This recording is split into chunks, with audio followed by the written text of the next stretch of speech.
make deui tanda kawalian teh dibere ilmu laduni. Ilmu laduni mah di mana nyana butuh dibere ku Allah. Padahal mah tadina teu kaharti ketika butuh Allah bare paham tek lantaran nyanana geus ba Allah. Jelaskan ku Allah, dibere ku Allah. Politik dibere, ekonomi dibere, budaya dibere, dan lain sebagainya ku Allah dibere bae dibere. Kadang-kadang mun ditanya, teu nyahoeun. Henteu nyahoeun jadi okos kumaha teh ilmu laduni mah. Di ku Allah dibere, tah eta karoba ge eta menjumlah ilmu laduni keneh. Nah, tak dijual belikeun lah ilmu laduni. Wirid Gusia ilmu laduni sebaruit maharna 100 gram. Ilmu laduni bisa dibeli kos gitu, heran mah. Ilmu ladun mah ilmu kawalian teu bisa dijual belikeun, tambah kebersihan batin.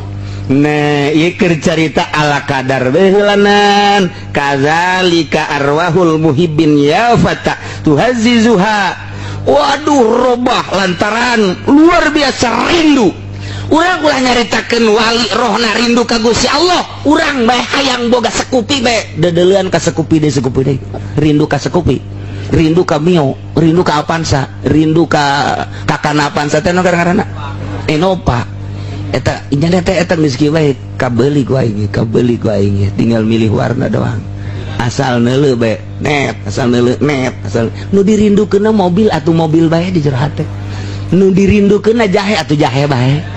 Jahe bae nu dirindukeun naon di awak urang teh naon ieu bangunan bae tah kuari eta keur ceter rindu kana basa ge kuari rindu ka Allah tuh ka Allah bae geus ieu teh lamun kitu ngaran robah roh teh dijadab ku Gusti Allah rinduna ka Gusti Allah bae. Nah eta lah wali Allah subhanahu wa ta'ala. Nah hayang datang ka dinya eta teh kudu melalui guru mursyid.